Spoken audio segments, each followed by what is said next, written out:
J-Dog John Karshboom. Hi guys. Oh, and a special shout out, shall I say, to Michelle Mizey. Michelle, hi Michelle. Hopefully the show brings something good for you in your garden.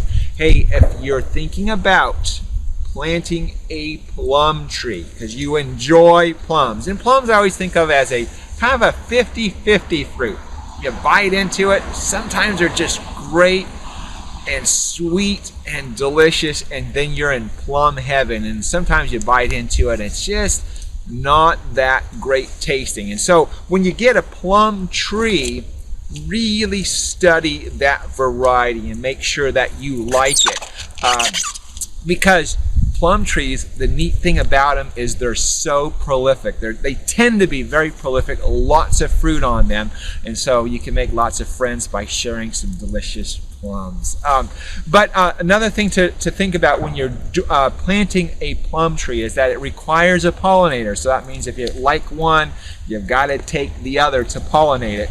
One option to do is hedge your bets, is to do a four-way plum, and then that way you can get a pollinator. It's a space saver, and you can enjoy a lot of different types of plums. Just to tell you, because there's some neat stories behind plums. They've been around a long time in the United States. Gosh, even before the United States was the United States, there was a nursery out in Flushing, New York.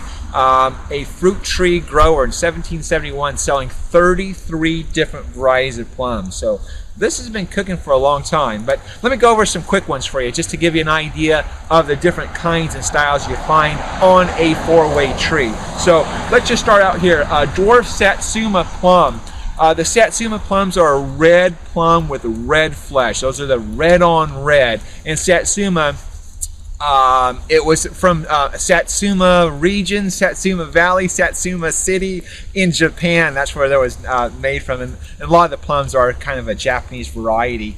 Santa Rosa plum. This is a great one.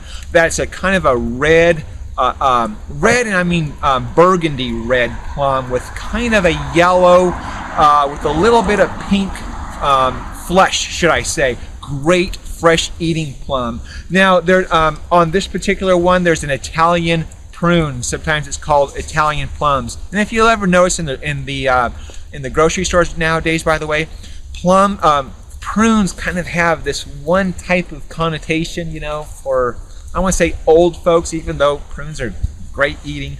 But so now they're calling them dried plums because we're thinking plums in our mind, beautiful, sweet, and delicious. And plums, you know, there's a certain sugar content in them that when they're dry, they are really, really tasty. And so the Italian prunes or plums are one that have a really high sugar content. Now, completely different type of plum. This is more of an egg-shaped plum, purple plum. So that versus the Burgundy Satsumas.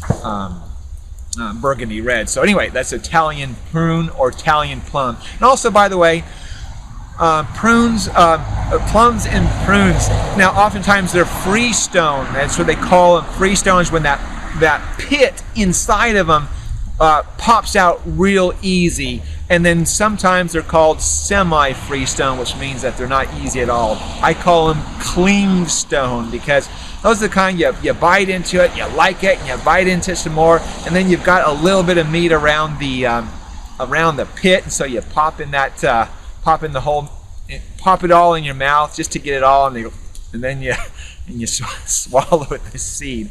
Anyway, because it's so delicious. Although the flesh around the seed is a little bit slightly different taste on it. Dwarf Burbank plum. Now Burbank plum, this guy, his name's Luther Burbank. That's what it's named after. He was the crazy connoisseur of plums.